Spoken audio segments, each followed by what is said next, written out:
മഹാരാഷ്ട്രയിലും ജാർഖണ്ഡിലും ബി.ജെ.പിയുടെ മുന്നേറ്റം പ്രവചിക്കുന്നു എക്സിറ്റ് പോളുകൾ.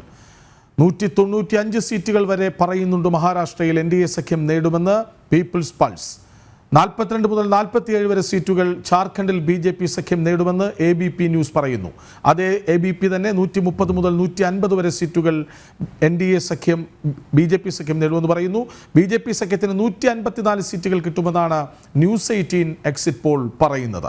യുവരാജ് ഗോകുലിലേക്ക് വീണ്ടും. യുവരാജ്, നമ്മൾ നേരത്തെ പറഞ്ഞതാണ് മഹാരാഷ്ട്രയിൽ ഇന്ത്യ സഖ്യം എന്നത് അത് ശിവസേന ആകട്ടെ, കോൺഗ്രസ് ആകട്ടെ, NCP ആകട്ടെ, അവരുടെയൊക്കെ പ്രതാപകാലത്ത് ഒരുമിച്ച് നിന്നവരാണ്. പക്ഷേ NCPയിലും ശിവസേനയിലും പിളർപ്പുണ്ടായി. കോൺഗ്രസ്സിലാകട്ടെ അവരുടെ ഒരു പ്രധാനപ്പെട്ട നേതാവായിരുന്നു അശോക് ചവാൻ ബി.ജെ.പിയിലേക്ക് പോയി. അങ്ങനെ 3 കക്ഷികളെയും നിരാശപ്പെടുത്തുന്ന ഒരു രാഷ്ട്രീയ സാഹചര്യമായിരുന്നു കഴിഞ്ഞ 1, 2, 3 വർഷങ്ങളിൽ ഉണ്ടായിരുന്നത്. അവിടെ നിന്ന് ബി.ജെ.പി തലയെടുപ്പോടെ മുന്നോട്ട് വരുന്നു. 195 സീറ്റ് വരെ നേടാമെന്ന പ്രവചന ഘട്ടത്തിലേക്ക് വരെ എത്തുന്നു. ഇതൊക്കെ മഹാരാഷ്ട്രയിലെ മാറിവന്ന രാഷ്ട്രീയ സാഹചര്യത്തിൻ്റെ കൃത്യമായ പ്രതിഫലനമല്ലേ?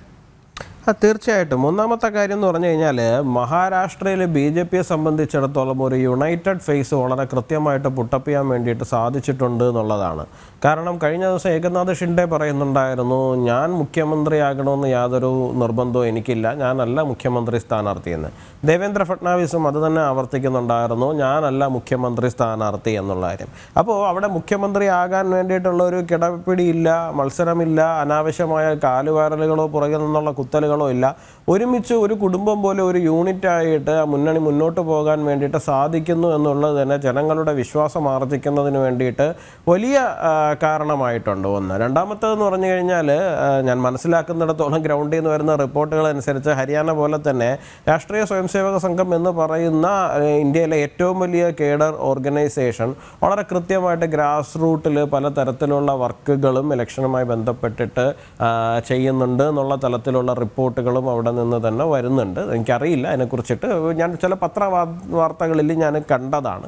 അപ്പോൾ സ്വാഭാവികമായിട്ട് അത്തരത്തിലുള്ളൊരു കേഡർ വർക്ക് വളരെ ഭംഗിയായിട്ട് അവിടെ നടക്കുന്നുണ്ട് എന്നുണ്ടെങ്കിൽ, അതുപോലെ തന്നെ ഭരണത്തിനെ സംബന്ധിച്ചിടത്തോളം പരസ്പരം ഓപ്പോസിറ്റ് നിൽക്കുന്ന കക്ഷികൾ എന്താണ്, അവരൊരു ഇപ്പോൾ ശിവസേനയും ബി.ജെ.പിയുമാണ് അവിടെ ഉണ്ടായിരുന്നത്. ഉദ്ധവ് താക്കറെ നേതൃത്വം നൽകുന്ന ശിവസേനയും ബി.ജെ.പിയുമായിരുന്നു അവിടെ സ്വാഭാവികമായ സഖ്യകക്ഷികളായിട്ടുണ്ടായിരുന്നു. ഇപ്പുറത്തുണ്ടായിരുന്നത് NCPയും കോൺഗ്രസും ആയിരുന്നു സ്വാഭാവിക സഖ്യകക്ഷികളായിട്ട് അവിടെ ഉണ്ടായിരുന്നത്. ഈ ശിവസേന അതിൽ നിന്ന് വിട്ടുപോകേണ്ടുന്ന സാഹചര്യം എന്തായിരുന്നു? ബി.ജെ.പി ആയിരുന്നു അവിടുത്തെ ഏറ്റവും വലിയ ഒറ്റക്കക്ഷി. സ്വാഭാവികമായും അവിടുത്തെ മുഖ്യമന്ത്രി സ്ഥാനം ലഭിക്കേണ്ടത് ഏറ്റവും വലിയ ഒറ്റക്കക്ഷിയായ ബി.ജെ.പിക്ക് തന്നെ ആയിരിക്കണം എന്നുള്ളതാണ്. പക്ഷേ അതിന് പാലം വലിച്ചുകൊണ്ടാണ് ഉദ്ധവ് താക്കറെ അപ്പുറത്തെ പക്ഷത്തേക്ക് പോകുന്ന ഒരു സാഹചര്യം ഉണ്ടായത്. അപ്പോൾ അപ്പുറത്തൊരു മുന്നണി രൂപപ്പെട്ടിരിക്കുന്നത് തന്നെ അധികാരം എന്ന് പറയുന്ന ഒരു കേവല സാധനത്തിന് വേണ്ടിയിട്ടാണ്. അല്ലാണ്ട് അതൊരു ഐഡിയോളജിക്കൽ അലയൻസ് ഒന്നും അല്ലല്ലോ അവിടെ ഉണ്ടായിരിക്കുന്നത്. ഇത് സ്വാഭാവിക അലയൻസ് ഉണ്ടാവണം, ഒരു ഐഡിയോളജിക്കൽ അലയൻസ് ഉണ്ടാവണമല്ലോ. അതിൻ്റെ പുറത്തേക്ക് ചിലപ്പോൾ അല്ലാത്ത ചില പാർട്ടികളും ഒക്കെ കടന്നു വന്നു വന്നിരിക്കും. ഇപ്പോൾ JDU ബി.ജെ.പിയുടെ കൂടെ വരുന്നത് പോലെ, അല്ലെങ്കിൽ JDS ബി.ജെ.പിയുടെ കൂടെ കടന്നു വരുന്നത് പോലെ അത്തരത്തിലുള്ളത് കടന്നു വരും. പക്ഷേ ഈ കോൺഗ്രസും ശിവസേനയും എന്ന് പറയുന്നത് ശരിക്കും പറഞ്ഞു കഴിഞ്ഞാൽ ഒരു തരത്തിലും യോജിക്കാത്ത തലത്തിലുള്ള 2 പ്രത്യയശാസ്ത്രങ്ങൾ ഉൾക്കൊള്ളുന്ന 2 രാഷ്ട്രീയ പാർട്ടികളാണ്. അവരൊരു അവസരവാദം എന്നുള്ള തലത്തിൽ മാത്രം ഒരുമിച്ച് വന്നിരിക്കുന്ന സാഹചര്യമാണ് അവിടെ ഉണ്ടായിട്ടുള്ളത്. അപ്പോൾ അത് ജനങ്ങൾക്ക് മുമ്പിൽ കൃത്യമായിട്ട് തുറന്നു കാട്ടപ്പെടുന്നു എന്നുള്ളത് തന്നെയാണ് ഈ എക്സിറ്റ് പോളുകൾ ശരിയായിട്ടുള്ള റിസൾട്ടാണ്. എക്സിറ്റ് പോളുകളെ ശരിവെക്കുന്ന റിസൾട്ട് തന്നെ വരികയാണ് എന്നുണ്ടെങ്കിൽ നമുക്ക് മനസ്സിലാക്കാവുന്നതാണ്.